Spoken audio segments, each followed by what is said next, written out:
Seeing Hugh Jackman in that blue and yellow Wolverine costume gave me a joy that you cannot even fathom. When I approach Hugh with that idea, he's like, fuck yeah. Now you have to bleep me.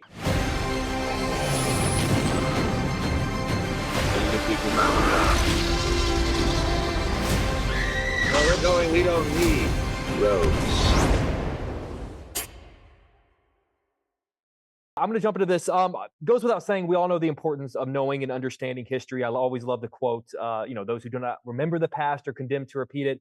So I am sort of curious, by telling this story, by grasping this period of history in the way that you do, what's the most important thing it taught you about the world today?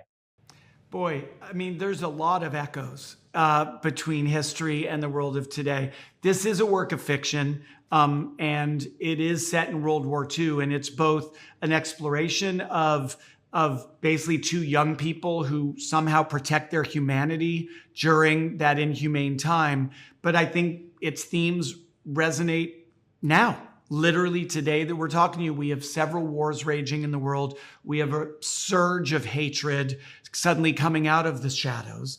And this show is about the need to tenaciously protect the light, to protect the better parts of ourselves. And so I think that makes it a very, very timely theme. And Stephen, I feel like the crazy thing about this story is you wouldn't have to change that many details of the script of the novel to set it in 2023. It's so true. And I think it's something to do with the fact that human beings don't change. But, what we as a species need to do in all sorts of areas is to go back to facts, go back to some sort of semblance of agreed truth, so that it's not the screaming of opinions that is deafening everyone. And the way that the novel deals with this in such a beautiful, simple, personal, intricate way with two characters, and the way that it boils it down to darkness and light, I think is so important.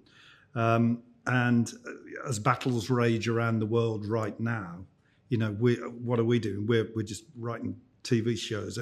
It's sort of not significant, but in a way, if we can do something that sort of holds up a mirror and reflects what's going on, then we've probably done a good day's work.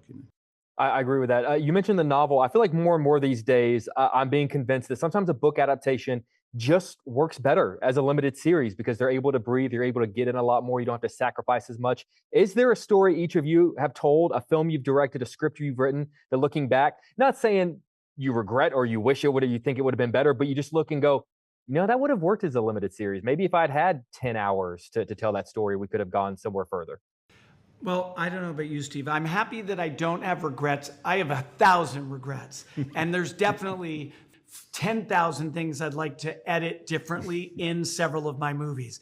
But I do feel like those stories were appropriate to that form. And that's really the whole challenge, is find the form that does right by the content.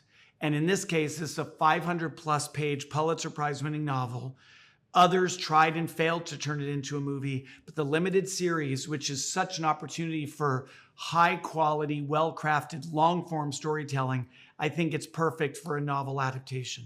And I think that we as an industry are learning, because it's still very new, really, this whole business of high-end long-form television. We're learning which stories are meant for that and which stories are movies. And movies are an art form on their own, but I think that you do have to say, what is this? What is this story? Do I need the character to be unsympathetic for 2 hours of screen time, then redeem them? Because that's the great thing about having all of that time. You can move those characters along at a realistic pace. And you guys do it perfectly because there's not an ounce of fat on this thing. It moves along quickly. They're about to pull me out of here. They're giving me the wrap. So Sean, if you wouldn't mind, I would love to ask just a very nerdy Deadpool 3 question, because I grew up on X-Men, the animated series. Seeing Hugh Jackman in that blue and yellow Wolverine costume gave me a joy that you cannot even fathom. And I was just wondering if you could tell me about that day. If you could tell me the first day that Hugh put it on, his reaction, your reaction, Ryan's reaction, maybe the crew's reaction.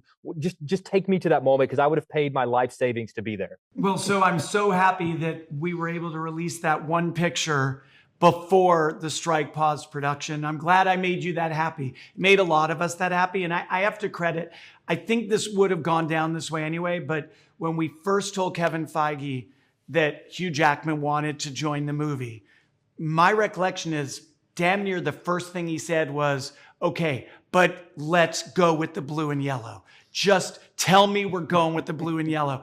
And then when I approached Hugh with that idea, he's like, fuck yeah. Now you have to bleep me. But you get it. He was like, hell yes. You had it right the first time. I'll tell you.